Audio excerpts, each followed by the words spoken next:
سلمان صاحب ایک اہم سوال یہ بھی ہے کہ آپ سندھ میں بھی اتحاد کر رہے ہیں، آپ کراچی جائیں تو وہاں پہ بھی اتحاد ہو رہا ہے، بلوچستان میں بھی آپ الیکٹیبلز کو دیکھ رہے ہیں، پنجاب میں الیکٹیبلز کو دیکھ رہے ہیں، آپ کہاں کہاں کیسے کس کو اکوموڈیٹ کریں گے؟ دیکھیں ابھی جو بات کی گئی ہے خطرے کی اور دھڑکے کی، تو میرا خیال ہے کہ ہم اپنے ناظرین سے کم از کم بددیانتی نہیں کرنی چاہیے کہ اگر آپ پچھلی صدی میں آئی جی آئی کی بات کرتے ہیں تو میں 4 سال پہلے کی بات کر رہا ہوں، 2018 کے الیکشن کی. اس وقت بھی ایک بڑی پارٹی کو اور ایک پاپولر لیڈرشپ کو اقتدار سے باہر نکالنا مقصود تھا، تو پھر کسی لاڈلے کو گود لیا گیا.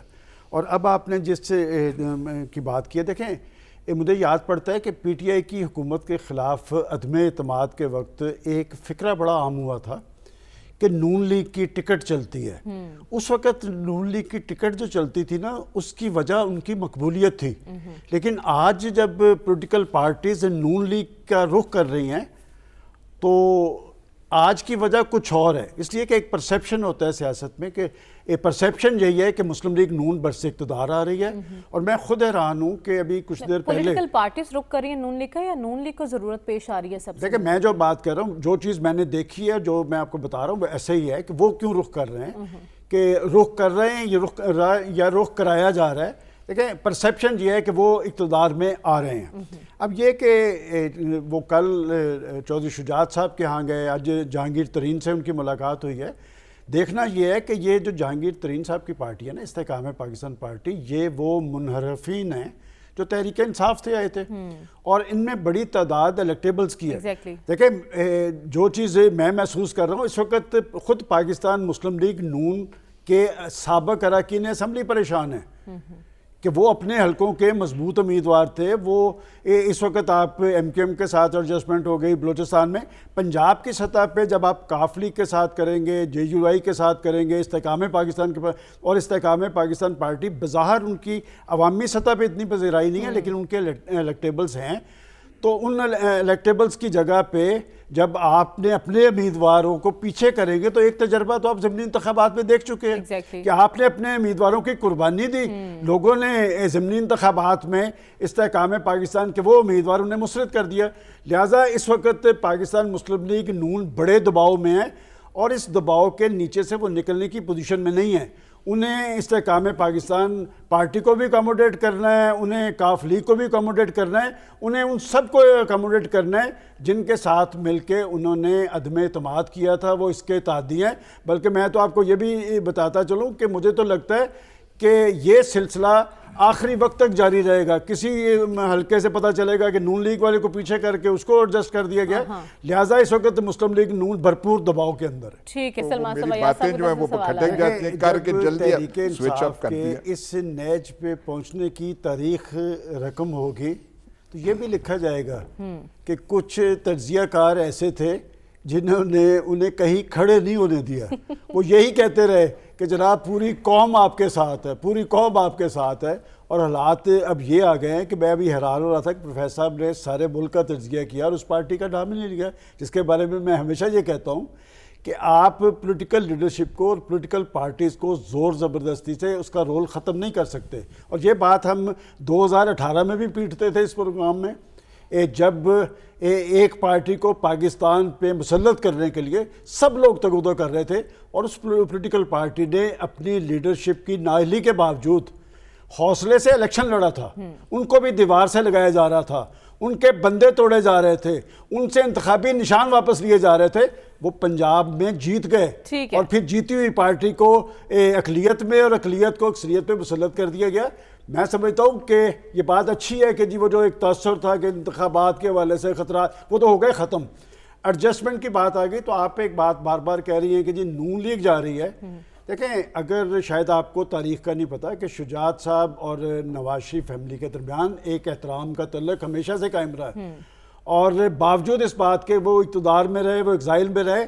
نواز شریف اور شجاعت حسین کا تعلق ہمیشہ سے قائم تھا، اور وہ اسی بنیاد پہ گئے کہ شجاعت صاحب وہاں جانے کی پوزیشن میں نہیں تھے.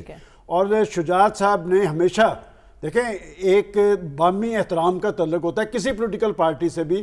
میں ہمیشہ کہتا ہوں کہ اگر کوئی نواب زادہ نصر اللہ خان کے بعد کوئی پاکستان کے اندر ایسی شخصیت ہے کہ دیگر سے سیاستدان اس کی ایک ٹیلی فون کال کے فاصلے پہ ہیں تو وہ شجاعت حسین ہے، جس کی آصف زرداری صاحب بھی تعریف کرتے ہیں، جس کی نواز شریف صاحب بھی کرتے ہیں، فضل الرحمان صاحب بھی آتے ہیں تو ان سے ملتے ہیں۔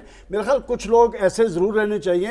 اور وہ جو میں نے بات کی تھی کہ میں نے بددیانتی کی بات اس حوالے سے کی تھی کہ ہم جب پچھلی صدی کی IGI کی بات کرتے ہیں تو یہ ابھی کل کی باتیں ہیں۔ پاکستانی قوم میں اتنا شعور ہے کہ انہیں پتہ ہے کہ 2018 میں کس کو مسلط کیا گیا، اب اگر رخ مسلم لیگ نون کی طرف ہے وہ بھی سب کو پتہ ہے، میرے کہنے یا نہ کہنے کے باوجود۔ ویسے تو ہمیں ہمارے فاضل دوست نے بتایا تھا آج سے 3 ہفتے پہلے کہ جو کیک کا بڑا حصہ ہے وہ جاتی عمرہ میں جا رہا ہے، اور انہوں نے باقاعدہ ان کی مارکیٹنگ کی، اور میں نام لے سکتا ہوں ایسے امیدواروں کے استحکام پاکستان پارٹی کے جنہوں نے کہا کہ ہمیں تو استحکام پاکستان پارٹی میں جانا تھا۔ ہمارے محترم ایاز حبیر صاحب نے یہ بتایا کہ اصل پارٹی نون لیگ ہے۔ سلمان صاحب، اسلامی ممالک کھل کر حماس کی حمایت کرنے سے کیوں گریز آئیں؟ دیکھیں، یہ بے حسی کی بات تو ابھی ایاز صاحب نے کر دی ہے، اس میں کوئی دو راہ نہیں، لیکن امہ کہاں کھڑی ہے وہ تو سب کو پتہ ہے، اور وہ امہ کا ہی پریشر ہے جس کی وجہ سے انہوں نے ایک ریزولوشن پاس کی، اور ریزولوشن سے کبھی اس طرح کی صورتحال کا سدباب نہیں ہو سکتا۔